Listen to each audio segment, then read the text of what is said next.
नमस्कार संस्कृताय साथियों, स्वागत है आप सभी भावी अध्यापक अध्यापिकाओं का तथा सीबीएसई बोर्ड के अंतर्गत संस्कृत विषय पढ़ने वाले सभी छात्रों और छात्राओं का।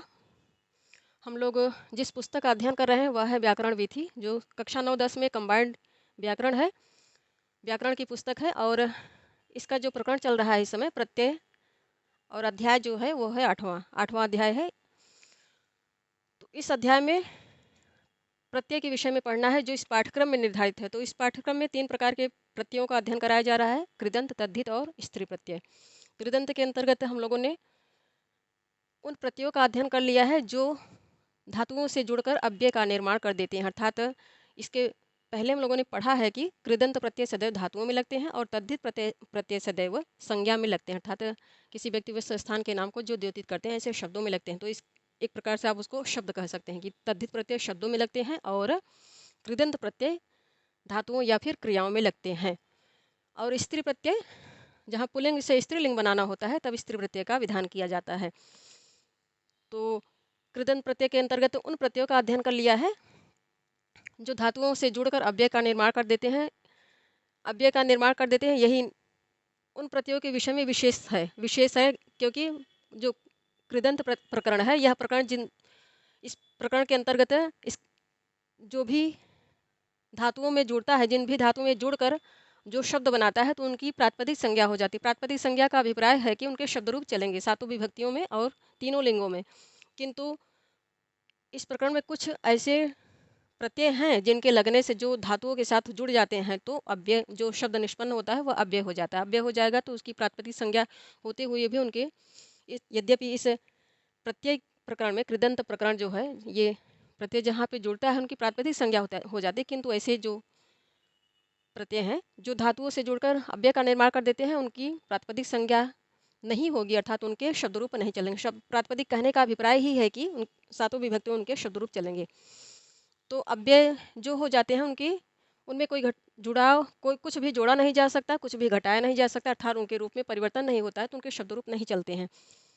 तो ये जो अभ्यास कार्य है उसी से संबंधित है। अर्थात इस निर्धारित पाठ्यक्रम में जो अव्यय आ रहे हैं कृदंत प्रत्यय के अंतर्गत जो अव्यय का निर्माण करते हैं उन प्रत्ययों का हम लोगों ने अध्ययन कर लिया है और वो उनके नाम है अक्त्वा, ल्यप और तुमुन। तो उनका अध्ययन कर लिया। अब ये उसी से संबंधित अभ्यास कार्य है। अभ्यास कार्य के पश्चात हम लोग इसी कृदंत प्रकरण के नेक्स्ट प्रकरण में चलेंगे, अर्थात निष्ठा है, क्षत्रिय शानच्छ इत्यादि के विषय में भी पढ़ना है। तो ऐसे ही पहले विषय सामग्री को पढ़ेंगे, फिर उनसे रिलेटेड जो अभ्यास कार्य आ रहा है उसको पढ़ेंगे। तो रणनीति हम लोगों की यही होगी जैसे पुस्तक में दिया गया है। इससे ये होगा कि ये जो अभ्यास कार्य कर लेते हैं तो एक जिस मूल प्रकरण को पढ़कर हम लोग आगे बढ़े होते हैं उसी की एक समग्र रूप से रिवीजन, उसी को एक रिवाइज कर लेते हैं, एक प्रकार से उनका रिवीजन हो जाता है। इसलिए इसको भी देखा करें जब भी ये अपलोड किए जाएँ वीडियोज़ या फिर फाइल अपलोड की जाए चैनल पे, तो इनको पूरा देखा करें। और कुछ संशय है, जिज्ञासा है आपके मन में तो प्रश्न भी पूछा करें। हाँ, प्रश्न सार्थक होने चाहिए जिससे आपका भी ज्ञानवर्धन हो, हमको भी बताने में अच्छा लगे। वैसे भी कहा जाता है कि अच्छा या फिर सच्चा अध्यापक वही है जो सदैव विद्यार्थी ही बना रहे, अर्थात जितना वो विद्यार्थियों को पढ़ाता है उसके उससे ज़्यादा, उससे कई गुना उसको खुद पढ़ के आना पड़ता है। भले ही आप कितने ही ऊँचे स्तर के हैं, बहुत हायर स्टडी आपने कर ली है, फिर भी जब यहाँ पे अध्यापन के लिए हम लोग खड़े होते हैं तो उससे पहले कुछ न कुछ अच्छी तैयारी करके ही आना होता है, तभी हम अच्छा दे पाते हैं। तो इसलिए आप लोग सार्थक प्रश्न पूछा करें, हमें भी अच्छा लगेगा और आप लोगों का भी ज्ञानवर्धन होगा। जैसे आज एक बच्ची ने पूछा था कि मैम संस्कृत को कुछ लोग संस्कृत कहते हैं, कुछ लोग संस्कृत कहते हैं। बहुत ही अच्छा क्वेश्चन पूछा उसने, मुझे बहुत अच्छा लगा कि चैनल पे ऐसे बच्चे हैं जो काफ़ी जिज्ञासु हैं और काफ़ी ऊँचे स्तर की प्रतिभा रखते हैं। अर्थात इससे यह पता चलता है कि इनमें जिज्ञासा है तभी आप आगे बढ़ेंगे और अच्छा जानने की आप में ललक होगी, तभी आप पढ़ेंगे, आप प्रयास करेंगे अपनी उस जिज्ञासा को शांत करने के लिए, प्रश्न पूछेंगे या फिर अच्छी अच्छी पुस्तकों को ढूंढेंगे, पुस्तकें पढ़ेंगे। तो इस विषय में कमेंट में बच्चे ने पूछा था, उनको जवाब दे दिया। तो संस्कृत को संस्कृत, कुछ लोग संस्कृत, चाहे संस्कृत कहिए या फिर संस्कृत कहिए, दोनों ही सही हैं क्योंकि संस्कृत जो बनता है, संस्कृत का अभिप्राय ही है कि प्रकृष्ट, अर्थात जो संस्कारित हो, जो संस्कृत हो, जो प्रकृष्ट हो और जो विशुद्ध हो, उसी को संस्कृत कहते हैं। संस्कृत में सम उपसर्ग पूर्वक क्री धातु लगा करती है और अक्ता प्रत्यय लगता है। अक्ता प्रत्यय अभी इसी प्रकरण के अंतर्गत हम लोग पढ़ेंगे, निष्ठा के अंतर्गत आता है। और भूतकालिक क्रिया का प्रतिनिधित्व करता है, भूतकालिक क्रियाओं का यह प्रतिनिधित्व करता है। तो जो सम उपसर्ग पूर्वक क्रि धातु है उसके पश्चात अक्ता प्रत्यय लगता है, तो जो सम उपसर्ग है और क्रि धातु है उनके बीच में सुट का आगम हुआ करता है। सुट का आगम हुआ करता है, फिर उनकी भी कुछ जो मूल प्रत्यय जैसे सुट है, टकार है, तो उसकी फिर इत हलंत्यम से इत संज्ञा हो जाती है, तस्य लोप से लोप हो जाता है। तो जो अंत रूप से जो छान छान के जो उसका अवशेष बचता है वह है सकार अर्ध, उस जो उसके पहले जो सम उपसर्ग लगा है उसका आधा मकार बच जाता है। तो इसीलिए जब वो पूरा शब्द निष्पन्न होकर आया तो कुछ लोग संस्कृत बोलते हैं, कुछ लोग संस्कृत बोलते हैं। प्रायः दक्षिण भारत के जो लोग हैं वो संस्कृत को संस्कृत ही बोलते हैं, उनकी शैली ही ऐसी है बोलने की। तो दोनों ही सही है, आप संस्कृत बोलिए संस्कृत बोलिए, दोनों ही शुद्ध है।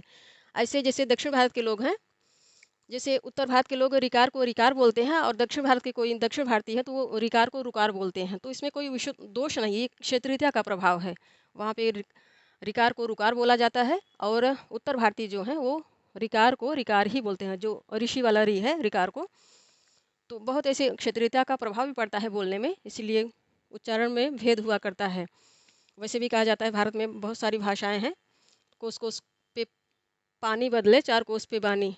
तो यहाँ इसलिए डिफरेंस थोड़ा सा देखा जाता है उच्चारण में। जैसे अभी उत्तर जैसे पंजाब साइड में है, वहाँ के बच्चे जैसे संस्कृत बोलते हैं तो उसमें भी कुछ डिफरेंस हुआ करता है। जैसे अहम को वो लोग अहम कह बोलते हैं, आकार को एकार बोलते हैं। तो ये क्षेत्रीयता का ही प्रभाव होता है।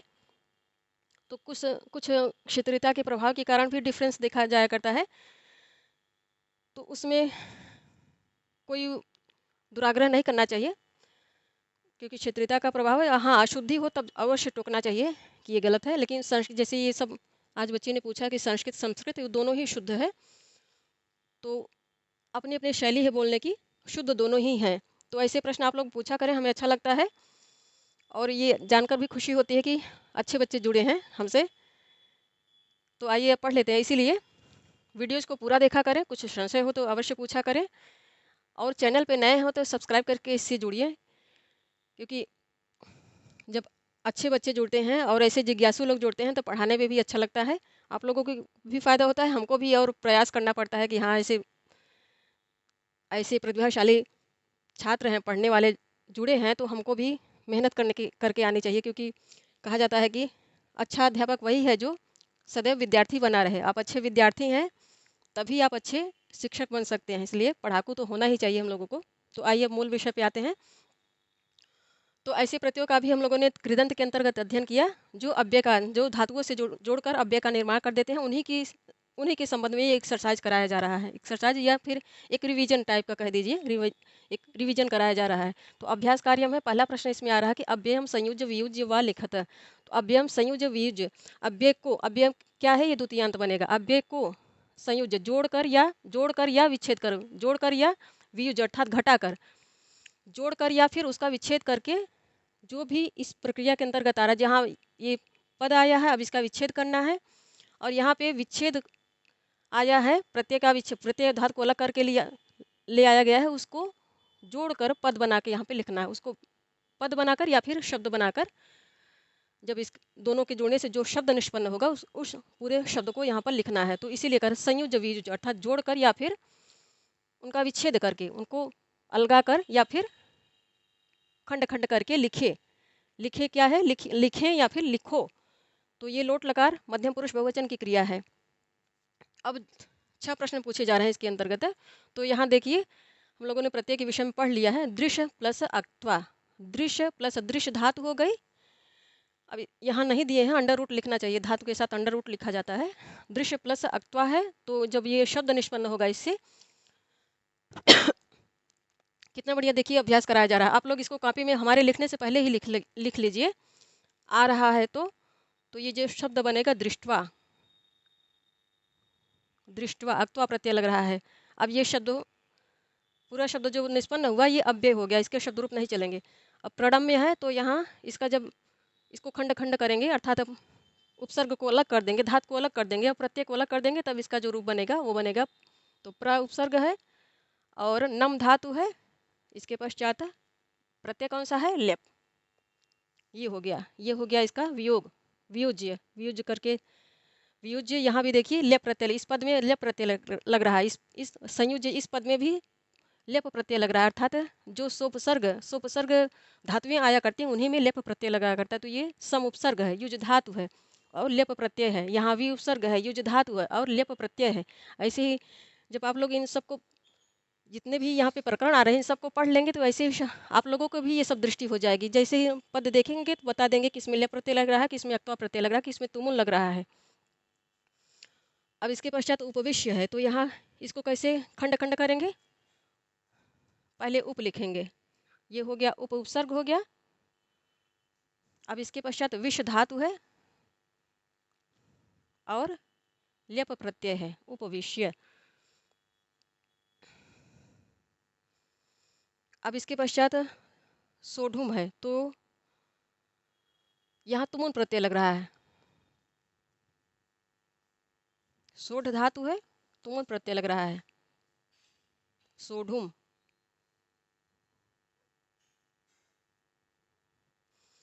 अब 5वें नंबर में जो शब्द आ रहा है सह प्लस अक्त्वा,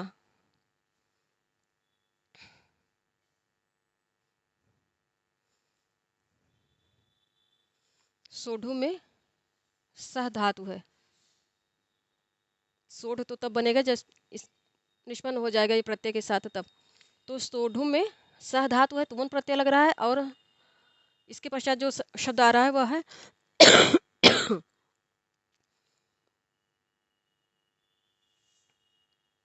सह धातु है और अक्त्वा प्रत्यय लग रहा है, तो इसको लिखेंगे सोढ़वा।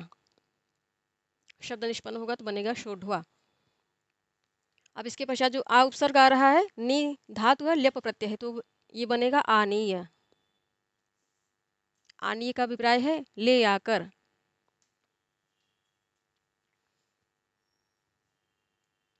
दृष्टवा देखकर, प्रणम्य प्रणाम करके, उपविश्य बैठकर और शोढुम सहने के लिए, शोढ़वा सह कर आनी ले आकर। अब दूसरा जो प्रश्न है वह है अधोलिखित वाक्येषु कोष्ठ के प्रदत्त धातुषु। अधोलिखित वाक्येषु क्या है, सप्तमी बहुवचन में आ रहा है ये पद। कोष्ठ के क्या है, सप्तमी एक वचन में आ रहा है। प्रदत्त धातुषु, धातुषु तो ये उकारांत शब्द है, पुल्लिंग में आ रहा है और सप्तमी बहुवचन में आ रहा है। अक्त्वा ल्यप तुमुन प्रत्यय योगेन निष्पन्न पदई है, तो ये तृतीयांत है, तृतीया एक वचन बना है, ये तृतीया बहुवचन में बन रहा है। रिक्त स्थानानि, ये क्या है, नपुंसक लिंग का शब्द है, द्वितीय बहुवचन में बन रहा है। पूर्यत पूरा करो, ये लोट लकार मध्यम पुरुष बहुवचन की क्रिया है। तो अब इसका अभिप्राय क्या है, इस प्रश्न का अभिप्राय क्या है, अधोलिखित वाक्येषु नीचे लिखे गए वाक्यों में, कोष्ठक में, नीचे लिखे गए वाक्यों के कोष्ठक या फिर नीचे लिखे गए वाक्यों में कोष्ठक में दिए गए, कोष्ठक में दी गई धातुओं में अक्त्वा ल्यप तुमुन प्रत्यय के योग से निष्पन्न होने वाले शब्दों के द्वारा रिक्त स्थानों को भरो, ये इसका अभिप्राय है। ऐसे ही परीक्षा में केंद्रीय विद्यालय संगठन की जो परीक्षा होगी होने वाली है उसमें भी प्रश्न संस्कृत में ही पूछे जाएंगे, तो उनको ऐसे ही पद लगा लगा के, ऐसे ही विभक्ति वचन लगा लगा के आप लोग सावधानी से पढ़िएगा और प्रत्येक प्रश्न कम से कम 2 बार पढ़िएगा, उसको समझने की कोशिश कीजिएगा कि कहाँ क्या पूछा जा रहा है, समझ के तभी उत्तर दीजिएगा। ऐसे ही पढ़ेंगे तो सब अभिप्राय निकल आएगा।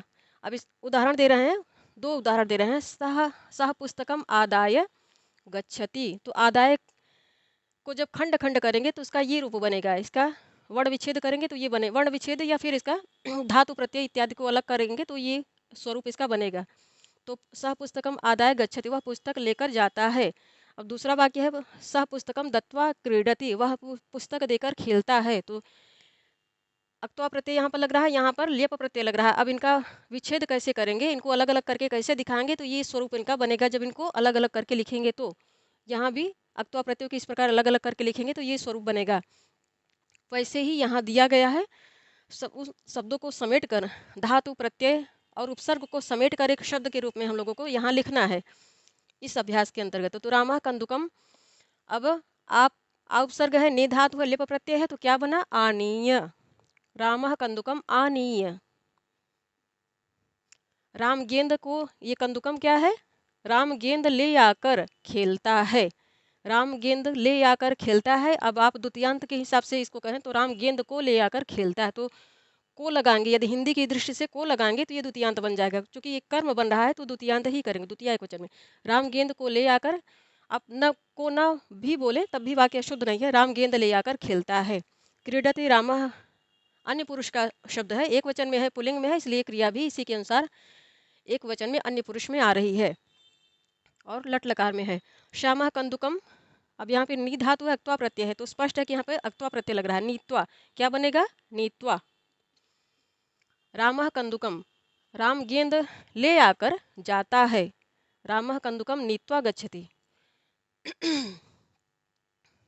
राम गेंद को ले आकर जाता है। अब तीसरा वाक्य है रामः कंदुकम ग्रह प्लस तुमुन, तुमुन प्रत्यय लग रहा है। अब श्यामम अनुभवति, श्यामम अनुभवति क्या है, पुस्तक में देख लेते हैं क्या लिखा है।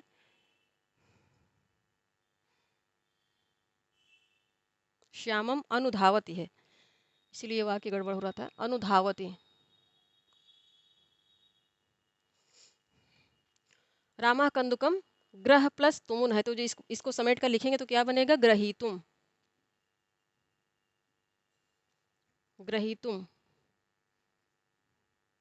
चूँकि यहाँ पर ये शकार है, व्यंजन है, इसलिए जो मनुस्वार से इस मकार को मकार के रूप में नहीं लिखेंगे, अनुस्वार को इसको डॉट के रूप में अनुस्वार के रूप में लिखेंगे। रामा कंदुकम ग्रहीतुम श्यामम अनुभव, श्यामम क्या है, पुल्लिंग शब्द है और द्वितीय वचन में बना है। राम गेंद को ले आकर श्याम को, श्यामम अनुधाव, श्याम को या फिर श्याम के पीछे जाता है, पीछे दौड़ता है। अनुधावत ये अर्थात पीछे दौड़ता है। राम गेंद ले आकर श्याम के पीछे दौड़ता है, ये इसका अभिप्राय है वाक्य का। अब श्यामः कंदुकम ददाति, श्यामः कंदुकम ददाति, कंदुकम यहाँ कर्म बन रहा है, ये करता है, ये क्रिया है। कर्ता अन्य पुरुष में है, एक वचन में है, इसलिए क्रिया भी अन्य पुरुष एक वचन की आ रही है और लट लकार में आ रही है। वी प्लस हस प्लस लेप है, जब इनको समेटेंगे एक पद बनाएंगे तो क्या बनेगा, विहस्य, विहस्य, लेप प्रत्यय लग रहा है। राम हंस कर गेंद देता है। अक्त्वा और लेप प्रत्यय के विषय में हम लोगों ने पढ़ा है कि यहाँ पर दो दो क्रियाएं, एक वाक्य में दो दो क्रियाएं आती हैं और दोनों का कर्ता एक ही हुआ करता है। एक पूर्वकालिक क्रिया हो जाती है और एक मुख्य क्रिया हो जाती है। तो यहाँ क्या है, आनीय क्या है, ये पूर्वकालिक क्रिया हो गई, क्रीडत मुख्य क्रिया हो गई। दूसरे वाले वाक्य में भी नीत्वा पूर्वकालिक क्रिया हो गई, किसमें, क्योंकि इसमें अक्त्वा प्रत्यय लग रहा है और यह मुख्य क्रिया हो गई। तीसरे वाक्य में भी ग्रहीतुम, ग्रहीतुम क्या है, ये प्रयोज्य जो कर्ता के प्रयोजन को द्योतित कर रही है और यह इस अनुधावती, यह इस क्रिया को सपोर्ट करने के लिए, इसको पूरा करने के लिए आ रही है। अब चौथा जो प्रश्न है विहस्य, विहस्य यहाँ ये पूर्वकालिक क्रिया हो गई और यह मुख्य क्रिया हो गई। रामः कंदुकम, अब प्र उपसर्ग है, आप धातु है, लेप प्रत्यय है, तो क्या कहेंगे इसको, प्राप्य, जो शब्द बना वो बना प्राप्य। रामः कंदुकम प्राप्य पुनः प्रयत्न पुनः प्रसन्न भवती, प्रसन्न है। रामः कंदुकम प्राप्त, कंदुकम क्या हो जाएगा, कर्म हो जाएगा, द्वितीयांत है। राम गेंद को पाकर फिर प्रसन्न होता है। पुनः प्रसन्न क्या है, राम के विशेषण के रूप में आ रहे हैं दोनों, इसलिए जैसा राम है अन्य पुरुष में है, एक वचन में है, या फिर पुल्लिंग है कहेंगे, पुल्लिंग है प्रथमा एक वचन में, इसलिए ये भी पुल्लिंग में प्रथमा एक वचन में आ रहे हैं। राम गेंद को पाकर फिर से प्रसन्न होता है। भवती क्रिया ये अन्य पुरुष में, इसलिए ये भी अन्य पुरुष में आ रही है और ये एक वचन में, इसलिए ये भी एक वचन में आ रही है। तो ये हो गया, ये अभ्यास कराया जा रहा है अक्त्वा और लेप प्रत्यय, अर्थात जहाँ पे वाक्य में दो दो क्रियाएं आया करती हैं, एक पूर्वकालिक होती है और एक मुख्य क्रिया होती है। यहाँ तुमुन प्रत्यय भी आया, तो एक इसमें कर्ता के प्रयोजन को द्योतित करने के लिए दो दो क्रियाएं करती है, एक प्रयोजन को द्योतित करती है और एक उस प्रयोजन को पूरा करवाती है दूसरी। तो ये कर्ता का प्रयोजन हो गया और ये इस प्रयोजन को पूरा करवाने के लिए सपोर्ट में आ रही धातु, तो चाहे तुमुन हो, चाहे अक्त्वा हो, चाहे लेप हो, ऐसे वाक्यों में इन प्रत्ययों के योग में जो धातुएं आती हैं वो दो दो करके ही आती हैं और दोनों का कर्ता एक ही हुआ करता है। अब इसके पश्चात तीसरा प्रश्न है। तो तीसरे और चौथे प्रश्न को एक साथ पढ़ लेते हैं, इसके पश्चात पांचवा प्रश्न है। 5 प्रश्न ही हैं।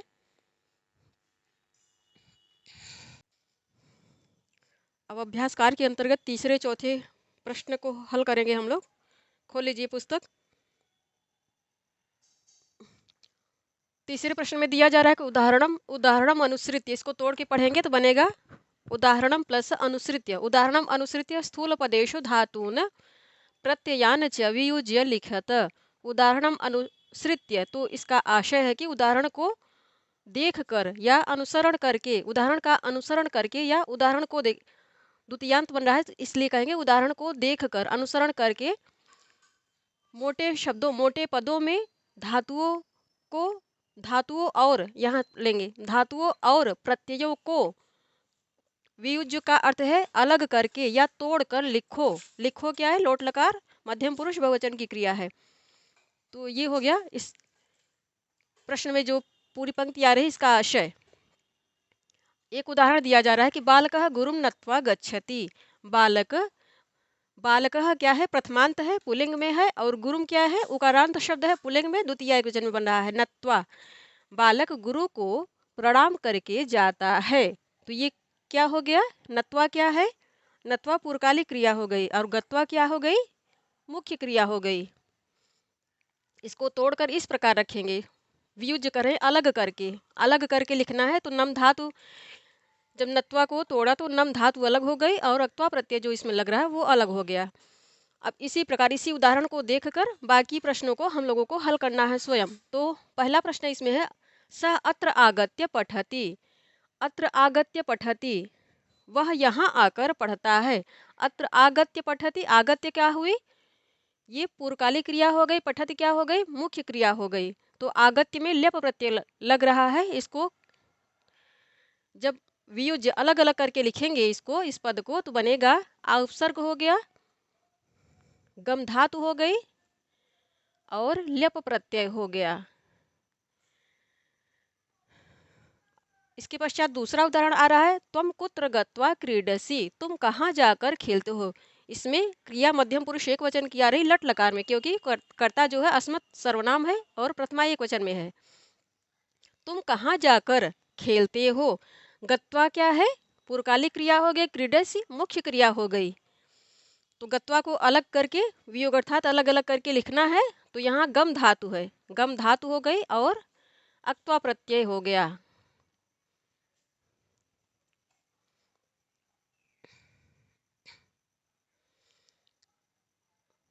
अक्त्वा या फिर इसको त्वा त्वा इस प्रकार भी बोला जा सकता है, क्योंकि यहाँ पे ककार है त्वा त्वा। इनमें थोड़ा सा कंफ्यूजन है। ये इसको अक्ता प्रत्यय कहते हैं, अक्ता बोला जाता है, और इसको त्वा त्वा इस प्रकार बोलेंगे, त्वा प्रत्यय। अब तीसरा उदाहरण है बालकः विहस्य वदति। बालक हंस कर बोलता है। बालकः क्या है? प्रथम पुरुष है, अन्य इस क्रिया की दृष्टि से ये अन्य पुरुष एक वचन में है, लट लकार में है, इसलिए क्रिया भी इसी के अनुसार लट लकार में आई और अन्य पुरुष एक वचन में आई। और विभक्ति की दृष्टि से ये पुल्लिंग है, प्रथमा एक वचन में बन रहा है। तो विहस्य ये पूर्वकालिक क्रिया हो गई और ये मुख्य क्रिया हो गई। विहस्य को अलग अलग करके लिखेंगे तो कैसे बनेगा? वि उपसर्ग आ रहा है, इसमें हस धातु आ रही है और ल्यप प्रत्यय लग रहा है। इस प्रकार ये लिखा जाएगा। अब चौथा उदाहरण है त्वम पुस्तकम क्रेतुम गच्छसि। तुम, यहाँ पे कर्ता जो है मध्यम पुरुष का है, एक वचन में है, अस्मत् सर्वनाम है। पुस्तकम ये कर्म हो गया, क्रेतुम ये प्रयोजन हो गया, कर्ता का प्रयोजन। क्रेतुम क्रयण करने के लिए, खरीदने के लिए। ये प्रयोजन प्रकट करने के लिए, कर्ता के प्रयोजन को द्योतित करने के लिए क्रिया आ रही, और ये इस क्रिया इसको संपन्न कराने के लिए आ रही। तो इसको कैसे अलग करके लिखेंगे? यहाँ पे तुमुन प्रत्यय आ रहा है, क्री धातु हो गई, इसमें क्री धातु हो गई। इस प्रकार क्री धातु को लिखेंगे।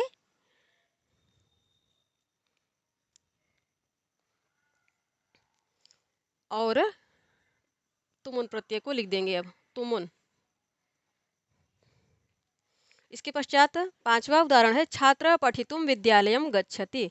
छात्र पढ़ने के लिए विद्यालय जाता है। छात्र प्रथम पुरुष एकवचन में है, इसलिए इसके अनुसार क्रिया भी लट लकार प्रथम पुरुष एकवचन में आ रही है।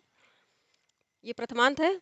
पठितुम, ये इस छात्र के प्रयोजन को द्योतित करने के लिए क्रिया आ रही, और विद्यालयम ये कर्म हो गया। गच्छति इस क्रिया को संपन्न कराने के लिए आ रही। तो पठितुम में है, यहाँ पठ धातु हो गई और तुमुन प्रत्यय हो गया।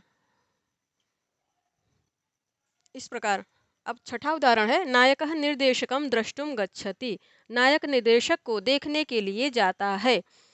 तो नायकः प्रथमांत है, पुल्लिंग में प्रथमा एक वचन में बन रहा है, अन्य पुरुष का है, इसलिए क्रिया भी अन्य पुरुष लट लकार एक वचन में आ रही है। निर्देशकम ये कर्म हो गया। निर्देशक को देखने के लिए, ये प्रयोजन है, देखने के लिए जा रहा है, तो कर्ता के प्रयोजन को द्योतित करने के लिए द्रष्टुम आ रही है। यहाँ पे दृश्य धातु है और तुमुन प्रत्यय लग रहा है। इस प्रकार इसको लिखेंगे। अब इसके पश्चात चौथा प्रश्न है, अक्त्वा प्रत्यय से प्रयोगेण वाक्यानि संयोजयत। तो इसका आशय है कि अक्त्वा प्रत्यय के प्रयोग से वाक्यों को जोड़ो। संयोजयत का अभिप्राय है जोड़ो या जोड़कर लिखो। वाक्यानि नपुंसक लिंग का शब्द है, द्वितीय बहुवचन बन रहा है। एक उदाहरण दिया जा रहा है, बालिका उद्यानम गच्छति, बालिका उद्यानम गच्छति तत्र क्रीडिष्यति। बालिका, अभी ये वाक्य अलग अलग हैं, जब इनको जोड़ेंगे, क्योंकि अक्त्वा प्रत्यय, ये अक्त्वा प्रत्यय का जो कर्ता होता है वही उस पूर्वकालिक क्रिया का भी कर्ता होता है और मुख्य क्रिया का भी कर्ता होता है। तो ये गच्छति आ रही है, इस क्रिया को हम लोगों को पूर्वकालिक क्रिया के रूप में परिवर्तित करना है। पूर्वकालिक क्रिया को परिवर्तित करने के लिए इसमें अक्त्वा प्रत्यय, ये त्वा प्रत्यय जोड़ा जाएगा। तो अभी ये दोनों अलग अलग हैं, जब जोड़ देंगे तो ये एक वाक्य बन जाएगा। जैसे बालिका उद्यानम गच्छति तत्र क्रीडिष्यति। अभी ये अलग अलग हैं, जब इनको जोड़ा, इसको पूर्वकालिक क्रिया में परिवर्तित किया तो वाक्य बना, या ये क्रिया बन गई गत्वा, पूर्वकालिक क्रिया हो गई। बालिका उद्यानम गत्वा तत्र क्रीडिष्यति। बालिका उद्यान में द्वितीयांत बनेगा, बगीचे को जाकर वहाँ खेलेगी। इस प्रकार इसका आशय निकलेगा, अभिप्राय निकलेगा। अब इसके पश्चात ऐसे इस उदाहरण को देखकर इसी के संदर्भ में ही हम लोगों को ये 5 प्रश्न हल करने हैं। अलग, अभी यहाँ जो पद दिए गए हैं, जो वाक्य दिए गए हैं, वो अलग अलग हैं उनको, और उनमें क्रियाएं भी दो दो आ रही, अलग अलग दो क्रियाएं भी आ रही हैं। तो इसको जब समेटेंगे, एक वाक्य बनाएंगे, तो कैसे बनेगा? ये जो पहली क्रिया आ रही है, इसको पूर्वकालिक में परिवर्तित कर देंगे। पूर्वकालिक में परिवर्तित करने के लिए क्या करेंगे? अक्त्वा प्रत्यय, इस त्वा प्रत्यय को यहाँ ले आकर इसमें जोड़ देंगे, तो ये बन जाएगा पूर्वकालिक। इसको ऐसे लिखेंगे, अहम विद्यालयम गत्वा। अब ये एक जो कर्ता आ रहा है, इसको हटा देंगे। विद्यालयम गत्वा पठिष्यामि, ये आराम से जुड़ गया, क्योंकि इसको जब पूर्वकालिक क्रिया बना दिया, गच्छामि को पूर्वकालिक क्रिया बना दिया, तो ये मुख्य क्रिया हो गई। पठिष्यामि मुख्य क्रिया आ गई, ये पूर्वकालिक हो गई, ये मुख्य क्रिया हो गई, और दोनों का कर्ता अहम हो गया, विद्यालय कर्म हो गया। इस प्रकार ये वाक्य हल हो गया।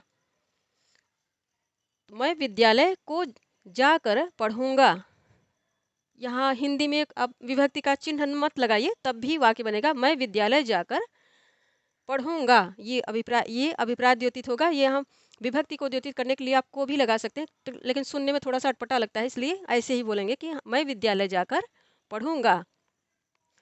अब दूसरा वाक्य है, सीता पुस्तकम पठती। सीता पुस्तक पढ़ती है, सा ज्ञानम प्राप्स्यति, वह ज्ञान पाएगी। अब इसको जोड़कर एक वाक्य बनाना है। अभी दो क्रियाएं आ रही, दोनों का कर्ता अलग हो जा रहा है। ये अभी सीता मुख्य क्रिया के रूप में यहाँ इस वाक्य में आ रही, फिर यहाँ पे सर्वनाम के रूप में आ रही है, किंतु वाक्य दो हैं, इसलिए इनका कर्ता भी दो बन रहा है। अब इनको जोड़ देंगे, कर्ता एक हो जाएगा, और एक पूर्वकालिक क्रिया हो जाएगी, एक मुख्य क्रिया हो जाएगी। सीता पुस्तकम, पुस्तकम कर्म है इस वाक्य में, पुस्तकम पठित्वा ज्ञानम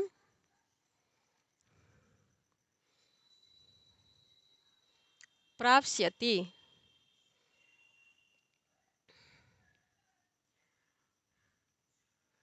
सीता पुस्तक पढ़कर ज्ञान पाएगी। अब इसके पश्चात तीसरा वाक्य है सह आपणम गच्छति, वह बाजार जाता है, बाजार को जाता है, द्वितीयांत बन रहा है, ये कर्म बन रहा है इस वाक्य में। वह बाजार को जाता है या बाजार जाता है। सह पुस्तकम क्रेष्यति, बाजार जाकर वह पुस्तक खरीदता है या खरीदेगा। क्रेष्यति है भविष्य काल में क्रिया रही, ये भी भविष्य काल में है। सीता अन्य पुरुष में, इसलिए क्रिया भी इसके साथ जो आई वो भविष्य काल में आई, और काम बाद में होने का ज्ञान हो रहा है, इसलिए क्रिया भविष्य काल में आई, और इसी के अनुसार अन्य पुरुष एक वचन में आई। इसमें भी कर्ता जो है वो अन्य पुरुष का है, इसीलिए जो क्रिया मुख्य क्रिया आएगी वह अन्य पुरुष में, और इसका जो अभिप्राय, इस कर्ता का जो उद्देश्य सिद्ध होगा, अर्थात इसके साथ जो मुख्य क्रिया आएगी वह भूतकाल में आएगी, इसलिए ये लट लकार में, और इसी के अनुसार प्रथम पुरुष और एक वचन में। तो इसको जब लिखेंगे तो सह आपणम, बाजार को, आपणम गत्वा, इस गच्छति को पूर्वकालिक क्रिया बना देंगे तो ये पूरा वाक्य जुड़ जाएगा। अब सह को हटा देंगे। सह आपणम गत्वा पुस्तकम क्रेष्यति, वह बाजार जाकर पुस्तक खरीदेगा। दोनों ही द्वितीयांत बन रहे हैं, कर्म बन रहे हैं। ये स्थान को द्योतित कर रहा है आपणम, और ये वस्तु को द्योतित कर रहा है, दोनों ही कर्म बन के आ रहे हैं। बाजार को जाकर पुस्तक खरीदेगा।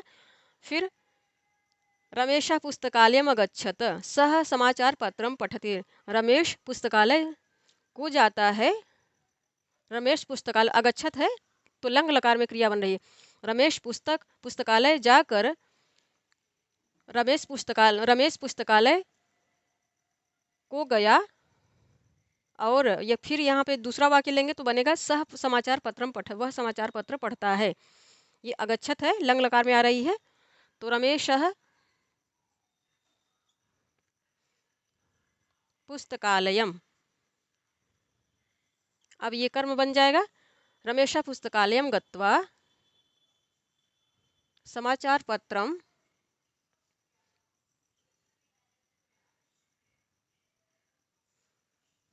रमेश पुस्तकालय को जाकर या पुस्तकालय जाकर समाचार पत्र पढ़ता है। ये पूर्वकालिक क्रिया हो गई गत्वा, और पढ़ना मुख्य क्रिया हो गई। रमेशा अन्य पुरुष का है, एक वचन में है, इसलिए क्रिया भी अन्य पुरुष एक वचन में आ रही है। अब इसके पश्चात पांचवा वाक्य देवदत्त पाकशालाम द्वितीयांत बन रहा है। देवदत्त पाकशालाम अगच्छत, देवदत्त पाकशाला गया। सह भोजनम करोति, वह भोजन करता है। इस वाक्य को जोड़ेंगे तो बनेगा देवदत्त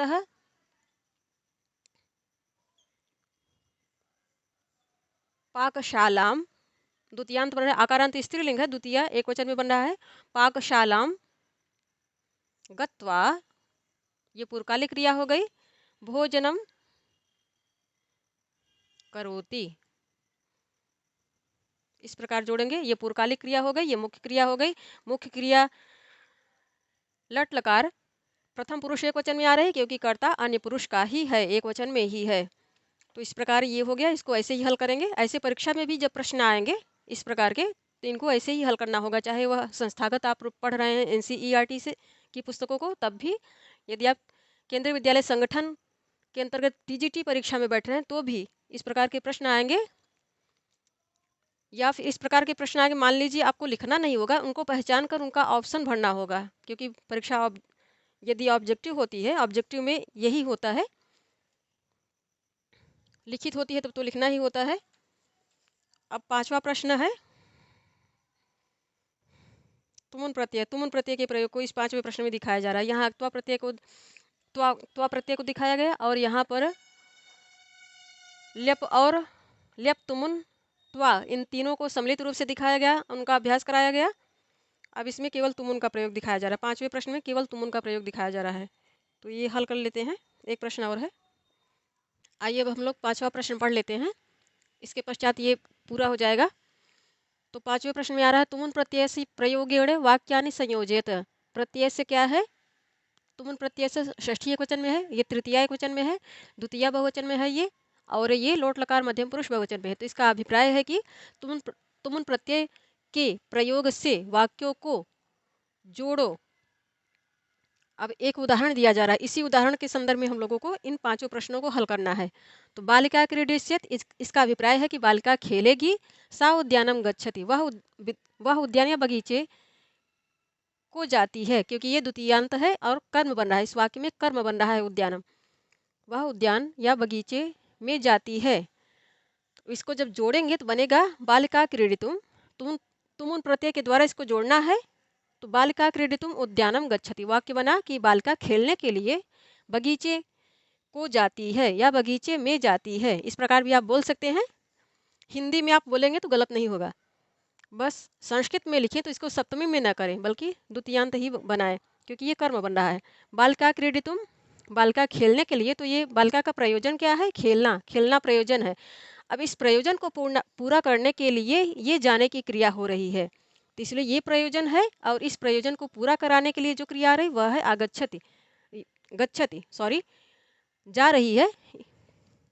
अब यही आ उपसर्ग लगाते तो अभी आने के लिए भी हो जाएगा, किंतु यहाँ बालिका खेलने के लिए बगीचे में जा रही तो इसको गच्छति कहेंगे। अब इसके पश्चात बस इसी वाक्य को उदाहरण देखकर, इसी वाक्य के उदाहरण को समझकर बाकी ये 5 प्रश्न हल करने हम लोगों को। तो पहला प्रश्न है अहम पठिष्यामि, इसका अभिप्राय है कि मैं पढ़ूंगा। फिर अहम पुस्तकम क्रीडामि, मैं किताब खरीदूंगा। मैं, यहाँ पे ये लट लकार में है और ये लट लकार में है, वर्तमान काल में है, तो मैं पढ़ूंगा, मैं पुस्तक खरीदता हूँ, ये वर्तमान काल में है और कर्ता उत्तम पुरुष में, इसलिए ये भी उत्तम पुरुष एकवचन में आ रही क्रिया भी। इसको जब जोड़ेंगे तो बनेगा अहम पठितुम, अहम पठितुम पुस्तकम क्रीडामि। इस प्रकार वाक्य बनेगा। देखिए, इस ये जो एक्स्ट्रा कर्ता आ रहा था, क्योंकि दोनों वाक्यों को अभी ये स्वतंत्र वाक्य हैं, इसका कर्ता ये है, ये क्रिया हो गई, इसका कर्ता ये है, ये कर्म हो गया और ये क्रिया हो गई। किंतु जब दोनों को जोड़ेंगे तो एक कर्ता को गायब कर देंगे और पहली वाली क्रिया को कर्ता का प्रयोजन बना देंगे और दूसरी क्रिया को उस प्रयोजन को पूरा करने में जो सहायक क्रिया के रूप में आ रही उसको उसे मूल रूप में ही रख देंगे। तो इस प्रकार बना अहम पठितुम। यहाँ प्रयोजन क्या है कर्ता का? पढ़ना, पढ़ना मुख्य प्रयोजन है। उसी प्रयोजन को पूरा करने के लिए ये वाक्य में पुस्तक कर्म होके आ रहा है और इस प्रयोजन को पूरा कराने के लिए ये क्रिया आ रही क्रीड़ा में। अब दूसरा वाक्य है बालिका परीक्षायाम उत्तमानि अंकानि प्राप्स्यति। इसका अभिप्राय है कि बालिका परीक्षा में, ये क्या है? आकारांत स्त्रीलिंग का शब्द है, सप्तमी एकवचन बना है। बालिका परीक्षा में अच्छे अंकों को, ये दोनों ही नपुंसक लिंग में द्वितीय बहुवचन बना है, अच्छे अंकों को बालिका परीक्षा में अच्छे अंकों को पाएगी, क्योंकि अभी ये लट लकार में है, लट लकार में है। बालिका परीक्षा में अच्छे अंकों को पाएगी। अब इसका अभिप्राय है कि वह परिश्रम से पढ़ती है। अब इन दोनों को जोड़ना है तो एक जो एक्स्ट्रा कर्ता आएगा उसको गायब कर देंगे और जो पहली क्रिया आएगी उसको उसमें कर्ता के प्रयोजन को दिखाने के लिए तुम प्रत्यय लगा देंगे। तो बालिका परीक्षायाम उत्तमानि अंकानि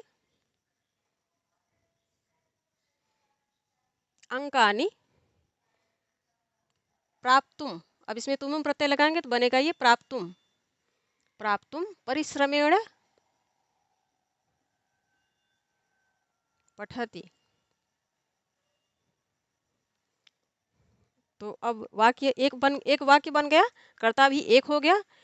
एक क्रिया उस कर्ता के प्रयोजन को द्योतित करने के लिए आ रही और दूसरी क्रिया उस प्रयोजन को पूरा कराने के लिए सहायक के रूप में आ रही। तो बालिका परीक्षा में अच्छे अंकों को पाने के लिए परिश्रम से पढ़ती है, ये हो गया। बहुत सुंदर सा वाक्य बन गया। अब दूसरा या तीसरा प्रश्न है निशा क्रीडिष्यति। निशा क्रीडिष्यत, निशा खेलेगी। सा आपणात कंदुकम आनयति, वह बाजार से गेंद लाती है। इसको जब जोड़ेंगे तो बनेगा निशा क्रीडितुम, निशा क्रीडितुम, निशा क्रीडितुम आपड़ात, अलगाव हो रहा है इसलिए पंचमी आएगा। निशा क्रीडितुम आपड़ात कंदुकम,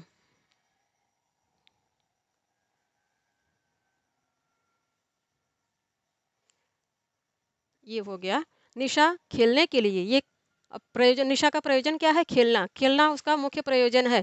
उस प्रयोजन को पूरा कराने के लिए लाने की क्रिया ये आ रही है वाक्य में। तो निशा क्रीडितुम आपड़ात, निशा खेलने के लिए बाजार से गेंद को, गेंद क्या बन रहा है? कर्म बन रहा है।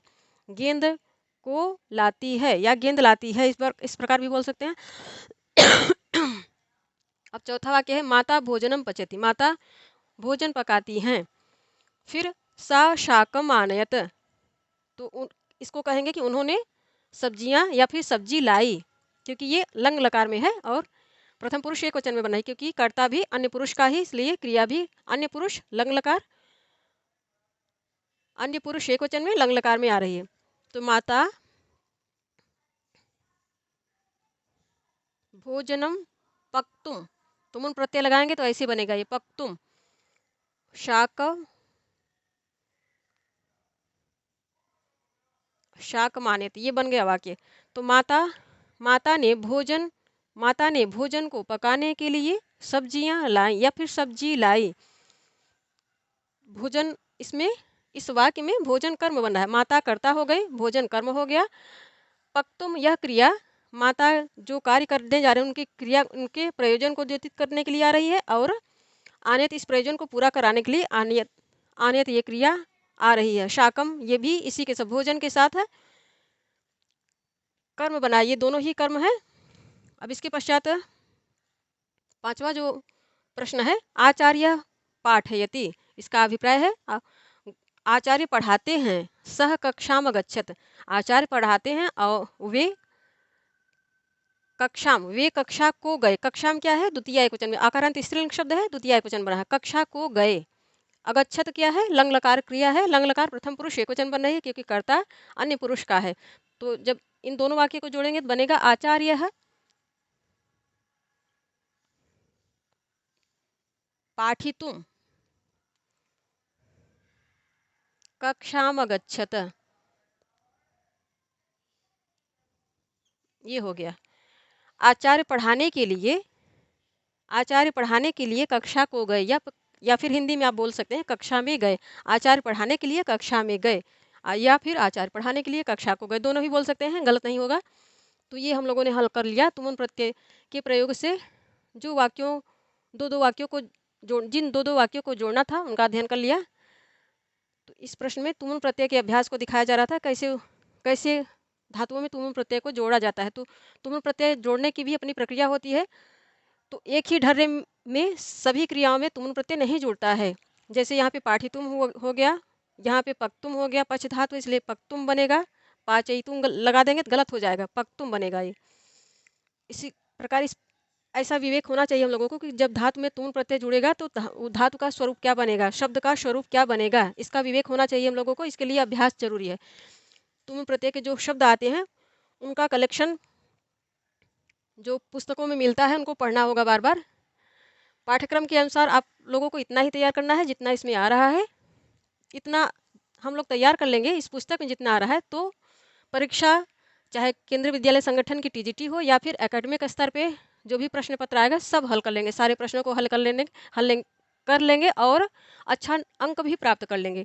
तो बहुत भटकना नहीं है कि कैसे जोड़ेंगे, जितना यहाँ आ रहा है उतना ही अभ्यास करना है, टू द पॉइंट पढ़ना है हम लोगों को। एकेडमिक स्तर पर भी टीजीटी के, ये केवीएस टीजीटी के संदर्भ में भी टू द पॉइंट ही पढ़ना है।